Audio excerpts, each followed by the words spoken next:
Okay, so I'd like to say welcome to David Hobson for this latest Volta Blue podcast. Great to see you again, David. I know we had a chat. I don't know how long, a few weeks ago. So, how are you doing? About 3 weeks ago. Yeah, thanks, Marsh. Let me just say it's quite an honor to be on the Volta Blue podcast. So I'm really excited for today. No, it's lovely to see you. Thanks very much for joining us. Cheers for that. Yeah, no, all's well at the moment. We've, I think, every week has its challenges. At the moment, our challenges are border related. So yeah.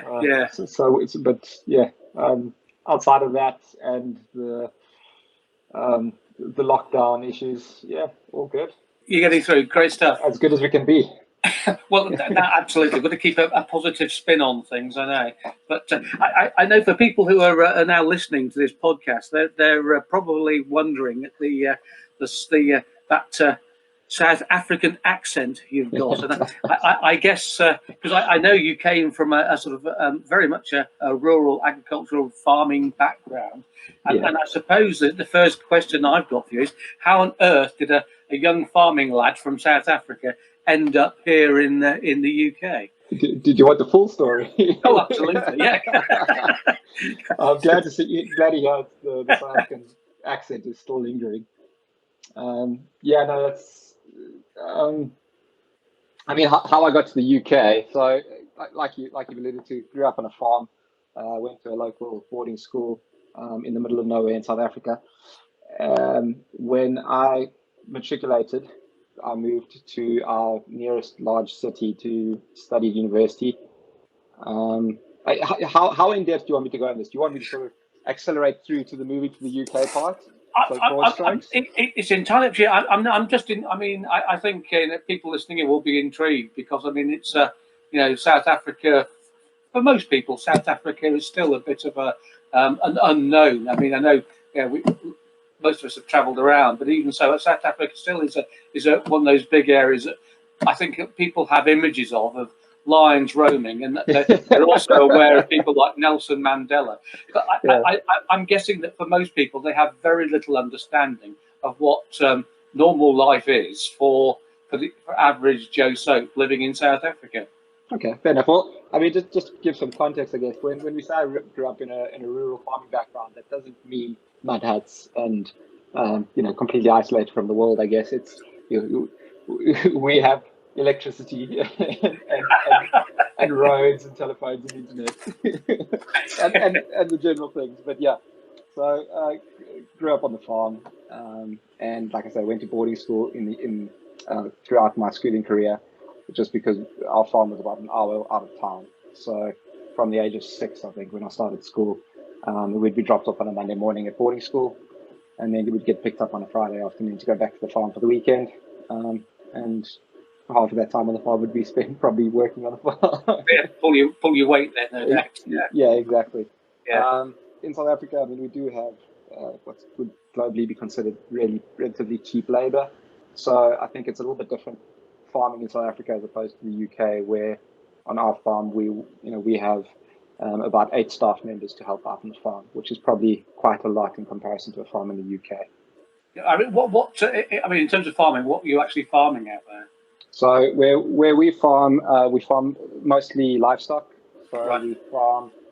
We've actually, it's a very proud point in our family. We've got the oldest surviving Angora goat stud in the country. Oh, really? Yeah, it goes back to the 1800s, so we can trace the bloodline of our stock. Yeah, all the way back. We were the 5th registered stud in the country. I think the oldest surviving of them. So the Angora goat is a fiber animal. You have them for the mohair properties, so you'd share them once a season or whatever the case, and then that goes into your mohair socks and your mohair blankets and all the rest. And then we've got merino sheep, which again is a fiber animal for wool. Yeah. And then we've got beef cattle as well on the farm. But also to give a little bit of scope, our farm is probably about 10,000 hectares. Gosh. So the scale of farming out there is a lot bigger than the scale of farming here. Specifically where we are, we need the land because it's a very dry part of the world, and the carrying capacity is very low. So it's a very large scale operation. Yeah, no, I mean, you sort of grew up in a time of enormous change in South Africa. Yes. I was born just 7 years before, 6 years before the end of apartheid. So Yeah, that was also very interesting because, I mean, growing up on the farm, you grow up in the farming community, and that is the staff, and everyone is just sort of one big family on the farm. So I grew up with the staff children, and we had a little preschool on the farm that was managed by one of the staff, one of their wives, and yeah, that was a very, very yeah. fun time in my life. But at that age, had no idea of the global mechanics going. What was going on? That's right. But I mean, it must be quite an exciting. I mean, as you grew up, then clearly you became more and more aware of what was going on in sort of the local politics or geopolitics of South Africa. So it must have been quite say a dynamic period to be out there and growing up. Yeah, definitely. I can remember. The '94 Rugby World Cup, or the Right. Yeah. '95 Rugby World Cup. Yeah.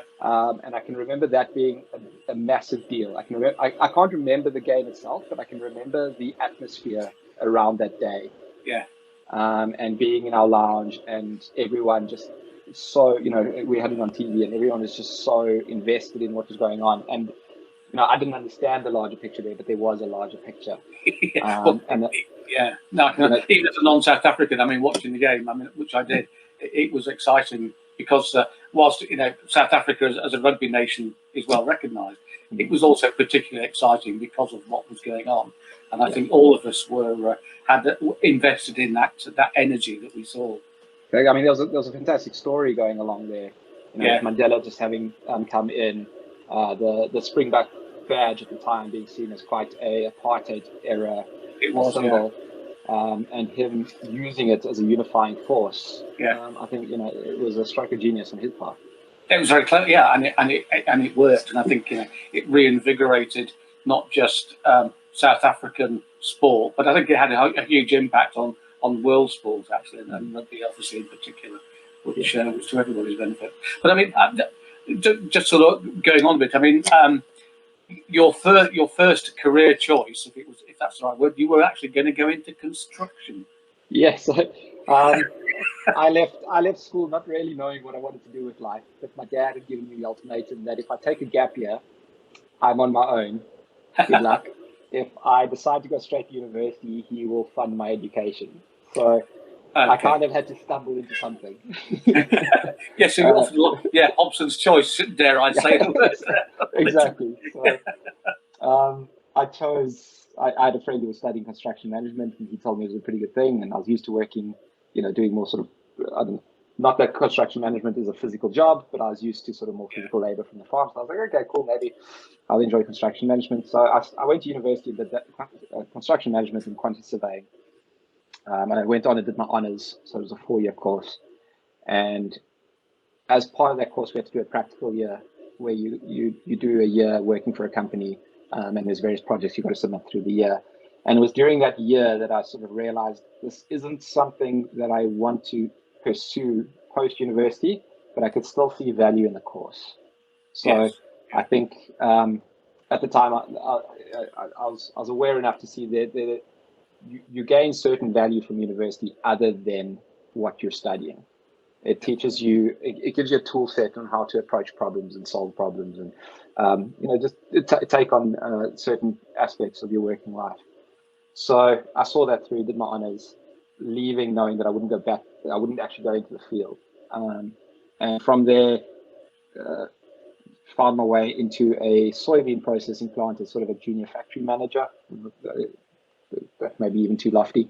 And there was a lot of grind in that. It was a little startup business in Port Elizabeth, and I joined them right from the beginning. And I spent a year with them. And the first 2 or 3 months were quite exciting because we were all learning everything from scratch. It was a little startup business. No one actually knew what they were doing.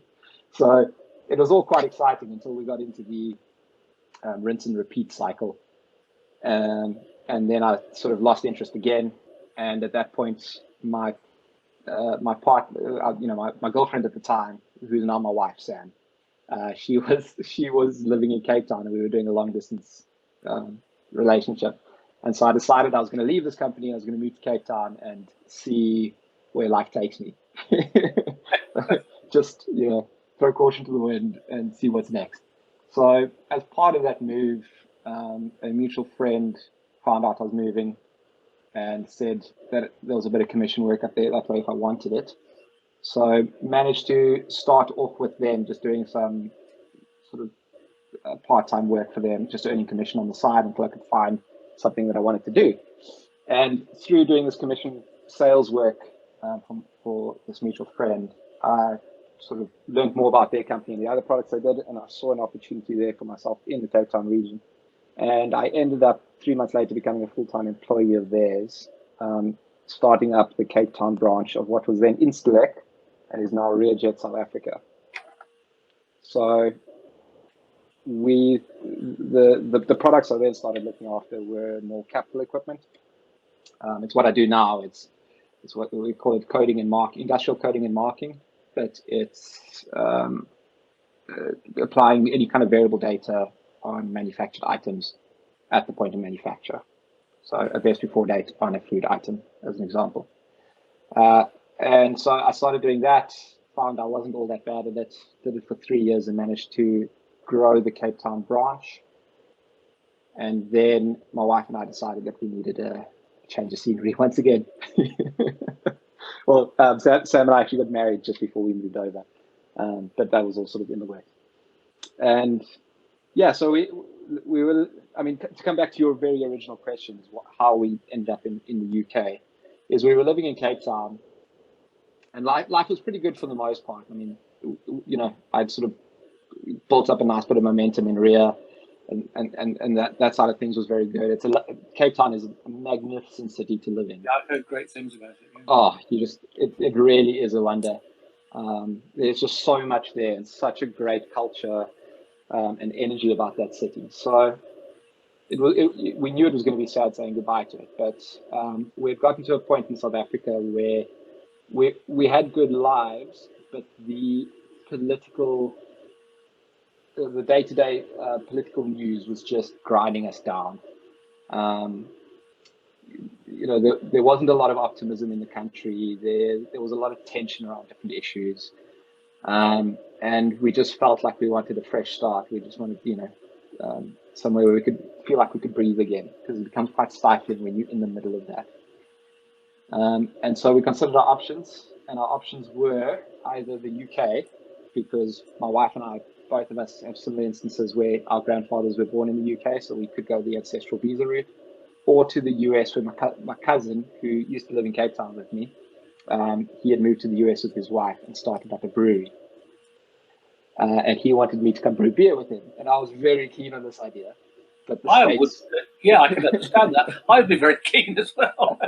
I was very keen, but the States was not that keen, so they denied me really? into the country on any sort of working visa. So we looked at the UK then, and it was, bar the cost of getting here, all the visas and everything, it was actually a really simple process, in within I think 2 weeks of applying we had our visas, and all was looking good. So yeah, then we decided the UK it is. And yeah, I'm finding it hard to understand the attraction of a cold, damp country, like sunny, South Africa and Cape Town, and particularly given the other the potential option of actually going to a brewery, which is probably at the centre of any young lad's dream, I should say. But so you found yourself here in dear old England, and interestingly, I mean, you've developed this long time relationship with REA. Yeah, so when we moved over to England, again, much like my move to Cape Town, I sort of said, okay, well, I'm going to sort of start fresh with something in England. So I'll leave Rea altogether and see what happens when we get that side. So I managed to line up a job on this side. It was a sales role, and it was selling legal compliance courses. And we moved over, and I started doing that, and found I really did not enjoy the legal sector. I did not enjoy the legal people all that much. No offense to anyone listening, but it was a very serious, very dry audience. Yeah, no, and my sense of humor did not seem to gel well with them. So I quickly found myself wanting to step out of that industry. And as fate would have it, the guy running Rea UK at the time found out by the grapevine that I'd moved, and he was looking to hire somebody new in sales for the Rea branch. And got hold of me, and we met up for a coffee and explained what he's looking for, and I told him a bit about me and what I've done with Rea. And after the coffee, he said, "Well, do you want a job?" And yeah, I've been working for them again ever since 2016. I'm just going to, for people listening in, I'm just going to explain. I know you explained a little bit about what RA is about, but in simple terms, it's really high-tech printing onto manufactured goods, isn't it? Yes, exactly that. And it can be on anything. So from simple food and beverage products to pharmaceuticals to half the building materials in your house. So timber, steel, cement, bag products, aerospace parts. The list goes on and on. Anything that gets made anywhere could have our printing on it. Absolutely. Now, I'm guessing that, I mean, that's actually quite a long-term technical sales process for you. Yes, the sales process for Rea can be anything, averages probably anything from 3 months to 2.5 years, depending on the project and the scale. Really? Yeah. Yeah. So, I mean, how have you adapted your sales process during this pandemic then? That has been a tricky one. I think, like all businesses, we've gone to more sort of video-based remote services. I will say we're lucky in the fact that we are we support critical industries, so we're classed as critical workers. So we do have the freedom to travel and visit customers. Obviously, we are responsible about that. But if a customer does need us on site for support, then at least we do have the option of doing that. For instance, just to give people listening an idea of why we're critical, if a customer is bottling something, so a drink, they cannot sell that drink without our print on it. So if the little printer on the line goes down, their bottling line stops. And that could be costing them, thousands of pounds, tens of thousands, hundreds of thousands of pounds per hour, depending on the industry. So it's critical that we can respond quickly. So we still have been traveling where we need to, but from a sales perspective, a lot of it's gone to online services. So we use a lot of Zoom calls, TeamViewer, screen sharing, things like that. We've done quite a lot of installs over TeamViewer and Zoom calls over the past year. So yeah, it's not without its challenges, but we are moving more to sort of video-based training.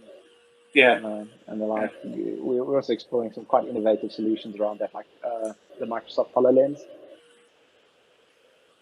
which is a really cool tool where the customer can wear a pair of augmented reality glasses. Right. And I can see on my computer screen exactly whatever they're looking at live, and I can then point things out to them on this, in their live field of vision. So I can circle a part that they're looking at, which will come up on their glasses as that part being circled. And I can say, I need you to do this on that, or plug this in here, or you see that thing there. So, there are quite a few really cool solutions out there that we are looking at adopting. I mean, that's a technology that's been around for a while, because I know it was originally being used in the oil industry for training people on oil rigs and so on. Exactly. So I suppose it's not surprising that it's being used more widely in that sort of environment. But I mean, I know how sensitive the food industry in particular is. I have some dealings with myself, and they're not happy. They don't like people going on site if they don't have to, particularly at the moment. So I'm guessing that augmented reality is going to grow increasingly popular. Yeah, no, definitely. And I think the lockdowns have only accelerated the technology adoption. Yeah. You've suddenly gone dark. Oh, that's my main monitor's turned off. There we go. Oh, lovely. Yeah, so I mean, how long have you been in the UK for now? Just over 5 years. We've just in October last year we got our indefinite leave to remain, which you can only do after 5 years. Yeah. So you obviously see your long-term future here in the UK. Yeah, and you said earlier, like, why would anyone move to the UK from South Africa? I can tell you it has been probably the best thing we could have done at that point in our lives, was moving here. Our opportunities here, our income earning potential, our quality of life here is completely different to what we could have had in South Africa. And we probably accelerated our sort of growth phase by years by moving here. Yeah, no, it's great. But I mean, obviously, you've still got family back in South Africa. Yes, so all of our direct family is back in South Africa, and my wife's an only child, which makes I think she's that much closer to her parents. Yeah, and especially now during the pandemic, it's quite difficult that we can't travel either way. So without wishing to be too controversial, I mean, how do you find things are going back in the old homeland now for you? Not brilliantly. They've had some very strict lockdowns, to be fair, some very interesting decisions in lockdowns. But I mean, they've had to the point where they've had the military out to enforce lockdowns and roadblocks. Oh, really?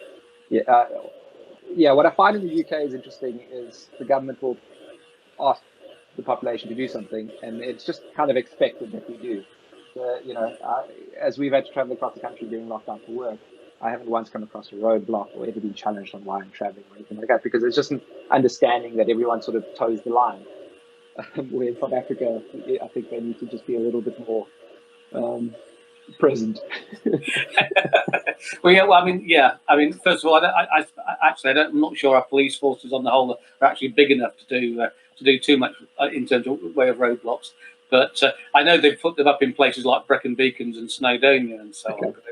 Had that, but no, you're right. I mean, I think in general terms, people have tended to follow the rules, with a few exceptions, maybe in some of our universities. But yeah, but do you find that? I mean, do you have hope for South Africa in terms of the way it's now going? Pandemic-wise, or just in the in the wider context, I suppose. I'll be honest. I'm probably just a little bit too out the loop now to speak on a too educated level on this. But from my experience, South Africa's still got a lot of healing that needs to take place. And there's still that continuous pendulum swing of anger and resentment that keeps going back and forward. And as one side feels hard done by, so that energy gets shifted back to the other side. And there's just if you really want to simplify it, there's sort of that white-black divide that just keeps clashing. And as much as the country's gone through a lot of healing already, and sort of a lot more integration, there's still a very long road ahead of them. Well, yeah, I mean, to be honest, when you see what it's like in this country, superficially, I think many of us felt that maybe we were well integrated. I think the reality is, and we've seen of late, that that's not the case, and there's still a huge learning curve over here to integrate. The Black Lives Matter has really brought that back to the surface, which I'm very grateful for. But nevertheless, I think it's highlighted, it's underscored the divisions that exist and the work that is to be done. Yeah, I was very interested in because growing up in South Africa, as an example, I had a friend, and her and I would, if we went and grabbed a coffee in the shopping center, for instance, we would walk arm in arm just as a laugh, and the amount of looks you'd get were interesting, because it was something that's just, it's not the norm. It wasn't at the time. It might be more so now. Again, I can't speak for the current exact time of day, but when I was doing this with her 10 years ago, it wasn't the norm. And we would often we'd see tourists from the UK where there would be a mixed race couple, and it seemed to be a very norm thing here in the UK. So we moved over with an impression. And what I found really interesting during the Black Lives movement was a lot of my friends were posting on social media and saying, just describing some of the daily challenges, which I hadn't even realized was a thing there. I think for most of us, we don't appreciate just how difficult it can be. But I suppose I'm shocked, but maybe not surprised by the way social media is being used to abuse people. I mean, I mean, I know there's a significant level of bullying and so forth on social media, but I've been quite shocked at how that's been aimed, particularly, people like young black football players and so on.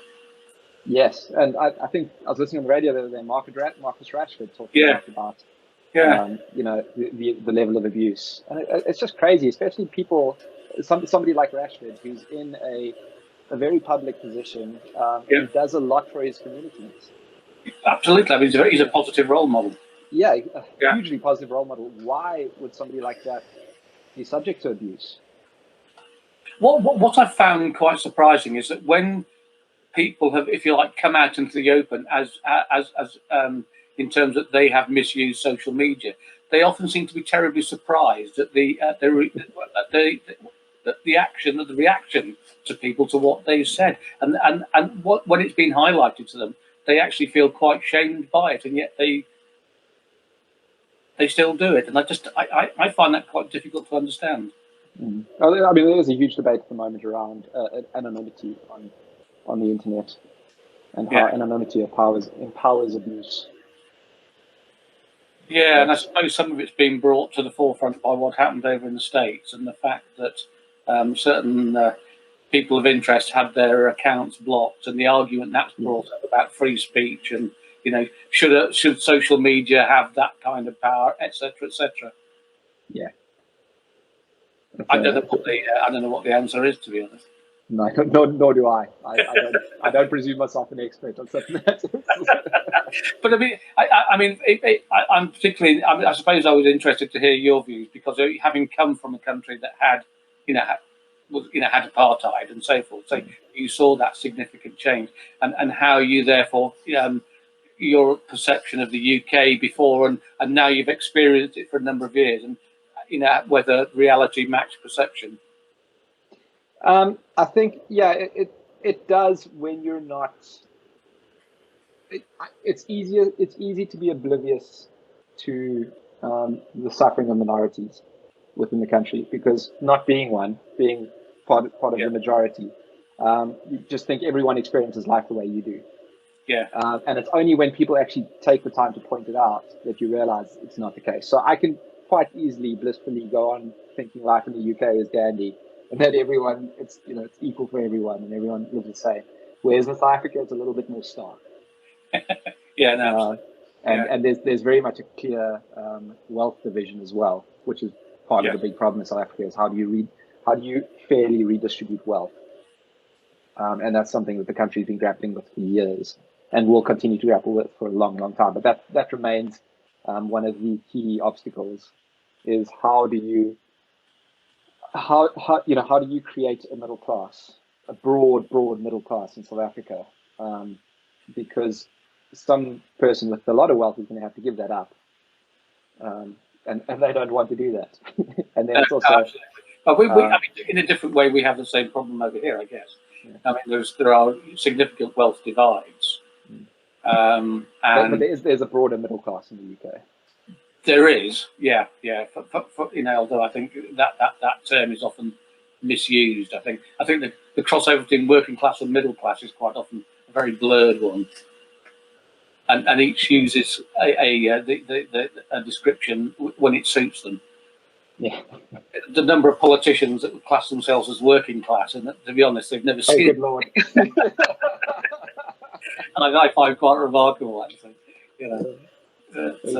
I sometimes think when you come from outside of it and you come into society as if you like, as an objective observer, it must be quite interesting to see the dynamics within our society and compare those to within your old, where you came from. Yeah, it definitely has been interesting. I would say there's a lot more on the surface in South Africa, where, like you said, in the UK, it's turned out that we're not quite as PC as we like to think we are. But in South Africa, it's very much, it's a little bit more daily, a daily thing. It's more visual, it's more tactile. I mean, we saw that sport could be a unifying force for good in South Africa. I sometimes feel that's a bit more difficult in the UK when you've got football, which, you know, at one end of the scale you have, you know, millions and millions of pounds invested in it, and at the other end of the scale in football, they're actually struggling to keep a shirt on the back of the football team. Yeah, And perhaps you can use that as a unifying force. I'm not quite sure sometimes. Yeah, and I think South Africa has shown that sport over and over again, it can be a unifying force. I mean, we just need to look back to the last Rugby World Cup. Yeah, the one again. Yay! Yeah, sorry to all the English listeners. But it was a good game for me because I was only a positive outcome one way or another. It's like my son who lives in Wales, and he can support either England or Wales depending on who's playing the day. And so, yeah, he keeps very quiet if England are playing, I noticed. Yeah. But again, I mean, you know, that World Cup again sort of showed how sport in South Africa can bring people together.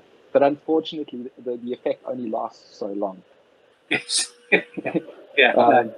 So you know, we all get so caught up in that excitement in that moment and what we've achieved as a nation, and that lasts a few months, and then people sort of go back to their daily lives. Yeah. So coming back to the UK on a more mundane level, in terms of how you see things, proceeding for yourself. I mean, you've been with Rea now for quite a few years, and that's developed into a great partnership for you. Yeah, this has been fantastic. So I was lucky enough that I was with him for about 2 years in the UK, and then I got the opportunity to step into the general management position, which was great for me. So that's been one of the things, you know, that was an opportunity that would never have been available to me in South Africa. So when I talk about it sort of accelerating our growth phase in our life, you know, that would be one of them that I was lucky enough to stumble into that position. And yeah, I must say it's a company that once you get deeper into it, it's very hard to think of leaving, because as much as we're a German company, and the Germans have a certain the world has a certain stigma about Germans. My colleagues are not so. So everyone sort of makes the Germans out to be quite a serious bunch. You can't really joke around with. You know, everyone knows the stereotypes. But my colleagues in Germany are fantastic, and they've managed to build a very much a family unit. Is how they refer to it internally. So we, as a wholly owned subsidiary of our parent company, we're seen as a family unit of the business. And you, in a sense, there is a level of family in the company. So I can call up the CEO anytime if I need anything. I can call up the owner because it's still a family-owned business. And we meet up outside of COVID lockdowns. We normally meet up once a year for we call it a family meeting, which is all the wholly owned subsidiaries get together once a year somewhere in the world. We try and keep it interesting and do it somewhere different each year. And we have a sales conference and a massive good time together. Read into that what you want. That's about values and the culture of the organisation, isn't it? Which comes from the top. Exactly. Exactly. Yeah. So the owner is very much wanting to fostering that sort of brotherhood in a way where, you know, everyone's working together no matter where we are in the world. So I guess that they have quite a clear strategy, and they're capable, that they're able to communicate that strategy to everybody quite easily. Yes, and they've also been quite innovative in the way they've gone about certain things. So just before I left South Africa, actually, so in about 2014, I actually launched, for instance, a company app on an iPad, and all the sales guys in the company had iPads as part of their sales presentation equipment. And the app has all our data on it for the company. So we've got all our brochures, all our videos, all our application photos, application reports, price lists, 2D and 3D drawings of all the parts. Anything and everything in between that you need is on the iPad, on the sales app. As an example, so any new information getting rolled out, it's not necessarily having to come through official channels by email or, you know, all the ways of communicating. We just get notified of, you know, there's new content available on the app, and so you can update yourself. And now, talking about communication with lockdown and things, the company's looking more and more into You know, in the past, if you needed to get training on a platform or on equipment, and then we'd fly to Germany and we'd spend a week there and get your training in one of the conference rooms. And now it's all being done remotely, things like that. So from a communication perspective, additionally, we use other features like, have you heard of Slack? No, I'm not familiar with that. No. So, give me a second. Is it Slack? There's two things that are named very similarly. Yes, I am correct. It is Slack. So it's like a messaging app for business. It's like WhatsApp. Oh, right. Okay. But it's more of an enterprise sort of solution. Yeah. And again, all the subsidiaries are connected on Slack, and we can freely communicate things on there, and management can communicate with us on that. So we can literally instant message. It's a very human organisation, basically. Yeah. So they're very good at trying to sort of keep at the times and look at what's next. Yeah. So I mean, in terms of what's next for you, do you think then? In my career? Yeah. A lot more of Rea. It's like I said, it's a very hard company to think of moving away from, because you're in a very supported environment where you've got fantastic colleagues all around, whether it be at head office or in parallel branches. It's also a great opportunity for me at the moment, where we're in the UK, we're one of the smaller branches, but we're growing nice and steadily. And it's really nice. I quite like the dynamic in a more sort of startup culture, where you're very flexible. You can not pivot, because we don't pivot. We have certain products. That's what we do. Our business model hasn't changed, but how we implement that model can change quite quickly. And we remain flexible in those kinds of things. So it's a very exciting space where you can learn a lot. We don't have that that tedious corporate environment that can come with larger organizations. So, you know, my day-to-day, for instance, as much as we're owned by Germany and I report to Germany, they're not micromanaging us. Yeah. They give us a target for the year, and they assist us on that target, but no one is checking in on a daily basis to see what we're doing or anything like that. It's very much a case of, okay, there's the work, go do it. So you have that ownership of what you do, basically. Exactly. Yeah. And I'm sort of sitting on the top of my little pyramid at the moment, which is a really exciting space to be in. And as we grow now, you know, I'm getting to make fundamental changes to the business for its long-term future. So different sort of strategic initiatives to help us grow, which is, I think it's a very hard experience to get elsewhere. Yeah. If I had to leave Rea and move somewhere else, I don't know that I could get into quite as dynamic a position again. No, I mean, I think you're fortunate in that sense that they've managed to grow the company without layering it with bureaucracy, which is what happens all too often with organisations. They get to a certain point and they suddenly feel they have to be a big company. Yes. And then they start micromanaging, and it changes the whole ethos of the organisation. Exactly. So now they're big believers in everyone taking ownership of their work, and then being there to do it and answering for it if they don't. Absolutely, you could have accountability and responsibilities. Yeah. That's okay. I mean, given, I mean, some of the sectors that you sell into, and I'm thinking particularly the food industry.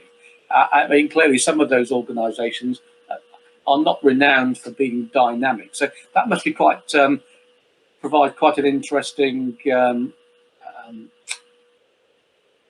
almost an obstacle to sales sometimes for an organisation like yours. How do you overcome that?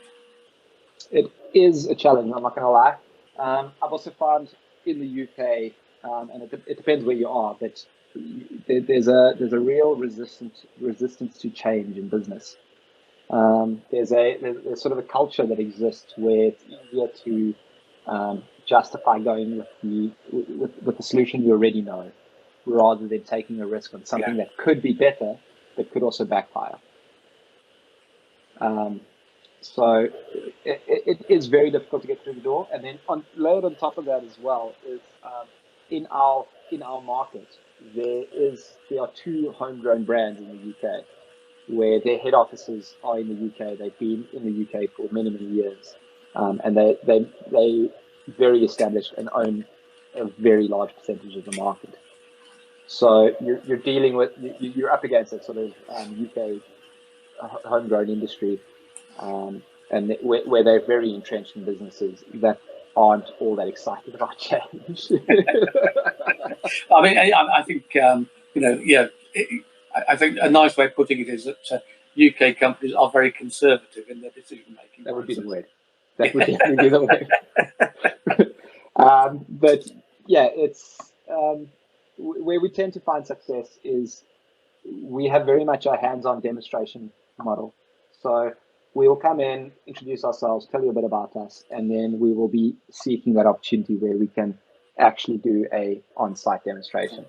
So that means, coming to site and saying, okay, we made these promises to you. This is what we expect to deliver on.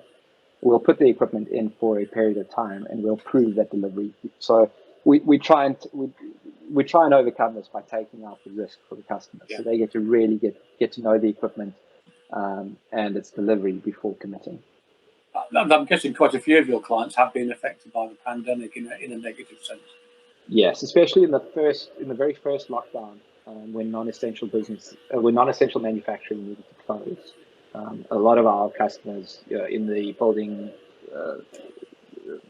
materials industry, for instance, had to close, and that was hugely impactful for them in a negative way. But thankfully, and it seems to be with a lot of the companies that we work with, and the same happened to us last year. Is once we came out of that first lockdown, and for the rest of the year, and even now, all manufacturing is allowed to stay open. The year absolutely bounced back because you had sort of a void that needed to be filled. So nothing happened for 3 months. Non-essential manufacturing closed, and when they opened up again, there was that void to be filled. They had gone 3 months where products were being used but not being made. Yeah. So there was a very, very quick bounce back, and we still saw a lot of investment through the rest of the year, where we actually finished personally for Rea UK. We actually finished on our biggest year ever last year. Oh, really? Yeah. Right. We were up about 14%. Strange, isn't it? Yeah. Yeah. So I mean, in terms of things moving forward in the UK, I mean, you obviously have a positive outlook about how we're going to recover from this, from what's been going on, and as we begin to open up again. Yeah. How long it takes to recover, I don't know. But we're sitting in a fortunate position where the lockdowns aren't affecting our primary customers all too much at the moment because they are still open, they're still manufacturing, and the markets they're supplying to are still operating. So from our perspective, the lockdowns aren't our challenge at the moment. The border closures or the border difficulties at the moment are. And that's more Brexit. That's more Brexit discussion. I was going to say the B word, had to get it. The big B. Yeah. Boris's Brexit. But I'm guessing that whilst there's a sort of transition period, that will start to even out after a while. We're talking Brexit or or lockdowns. No, I'm thinking more the Brexit on that one. Yeah, I think it's just we're in that early phase now. We've ripped the Band-Aid, and everyone's just getting used to the new procedures and things. So even what I find interesting is even the companies that the freight forwarders, the guys whose career it is to move goods back and forth, even they're struggling with the increased paperwork and everything. So even it's easy for us to look at ourselves as a small business and say, okay, we don't have all the resources. We've got to learn as we go, and there are going to be some difficulties. But even the guys that are already set up and we're prepared for this, fully prepared, they're also struggling. They're struggling, which I find interesting. So we had goods that used to move from Germany to us in 2 to 3 days. Now we're taking 2 to 3 weeks. And the cost of shipping has gone up threefold at least. Yeah. But these are just I do imagine they're shorter term challenges that by April, May things will start out. Yeah. I mean, I think hopefully there'll be some wider opportunities in the world as well for us. Yes, I mean, when Brexit came about, we were still quite fresh in the UK. So part of the allure to moving to the UK was traveling through Europe. Yes. Having Europe on your doorstep and being able to, once we're citizens in 6 years' time, we can just go in and out of Europe as we please. Yeah. And we were here for about a year when the Brexit vote hit, and that disappeared.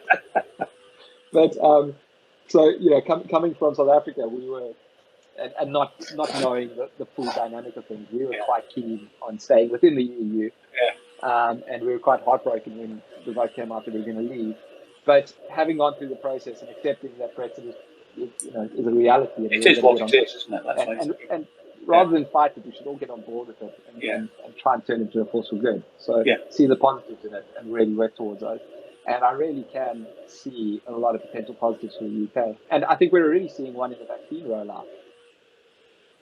If we were still in the EU, our vaccine rollout would be hugely stunted at the moment. That would have been hugely impacted, I think, by absolutely.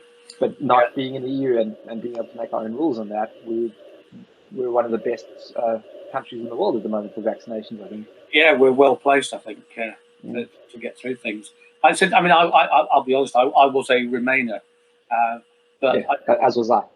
but the EU is so frustrating as an organisation, and I understand why people voted to leave. But I think, like you, I'm of a view the decision has been made. There's no point arguing about something which is a fait accompli. What we need to do now is just make the best of things and make it work for us in a positive sense. And ensure people have promised us certain positive outcomes from it. Make sure that we work towards those positive outcomes. Yeah. Because otherwise we're just wasting the time. But if we can achieve if we can achieve some of those promises that were made, it could be hugely beneficial to the country. Yeah, I think so. Yeah. Well, there've been some great votes of confidence by people like Nissen and so on, and in the automotive. Actually, one of our customers. There you go. Up north. That's right. We've had a lot of interesting conversations over Brexit with customers where, so what planning are you doing? What people are you hiring? How we protect our part of the supply chain for them. Yeah, but I'm glad to hear that that you have a very positive outlook, which is tremendous. I'm with you on that. I see lots of good things happening. We've just got to get to keep ourselves together, get through this damn pandemic, and get on with it. But I think was it Charlie who said, "May you live in interesting times." And we certainly have those, I think. Amen. If you'd asked me, back in my school days, what the next 20 years would look like, I could never have guessed. That I'd be living through a separation of the country from the EU, a global pandemic, possibly the separation of the Union, which, again, I draw the line. I can get on board with Brexit. I cannot get on board with the separation of the Union. Yeah. I really do hope that, I want to say that common sense prevails, but that's from my perspective. Somebody in Scotland might be saying it is common sense for them to leave. So, but I just hope that we can find a way through it and stay unified in there. No, I do as well. I think it would be. I think it would be a great shame if things go wrong there. I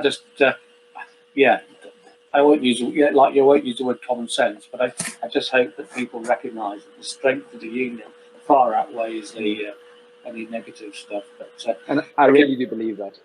No, I do as well. I'm a great believer, and somehow this pandemic I think has shown that to be the case. I think so. I think that I think Scotland would have found it particularly difficult if it was on its own. Yeah. But I've no doubt there'll be somebody writing in to complain. I've just said that. So. Yeah. I could say a lot of things right now that would get complaints. So, David, I'm ever so grateful for you giving us this time today for the Volta Blue podcast. It's been an absolute delight to talk to you, and it's great to hear, if you like, an outsider's perspective on what's going on in the UK and moving forward. Although I guess you're no longer that outsider. You've been there long enough to assimilate. I'll used to English beer as well. The day I knew I was officially British was we moved house in 2018, so we'd been here 3 years, and it was a summer's day in the UK, which was about 26 degrees, which is like a winter's day in South Africa. Yeah. To give you context, we used to play sport, rugby or whatever the case, in a 42-degree weather in South Africa. So when schools close, yeah, when it gets above 32 degrees or whatever, I have to laugh because, you know, we'd be out playing sport, doing everything, regardless of the temperatures. I mean, I used to walk to school sometimes, and the tar would be. Yeah, but yeah, I know that. but to come back to it, we were moving house 3 years ago. It was 26 degrees, and my wife and I did most of our move ourselves. We just hired a van and didn't move. We didn't travel too much, and I was sweating. And at the end of the day, you know, red in the face, hot as can be, looking for a swimming pool to cool down in. It was a 26-degree day, and that was the day I knew I was quintessentially I'd become a Brit. When a 26-degree day was a hot day for me, that was when I knew I'd now acclimated. Yeah, and a pint of warm ale. Yeah, yeah. Well, great stuff. David, thanks ever so much. It's been lovely talking to you, and hopefully one of these days we'll actually get to meet up when we're allowed to. And, that would be brilliant. Celebrate a cold beer or something like that, maybe. That is how we like it in South Africa. Thanks ever so much, Dave.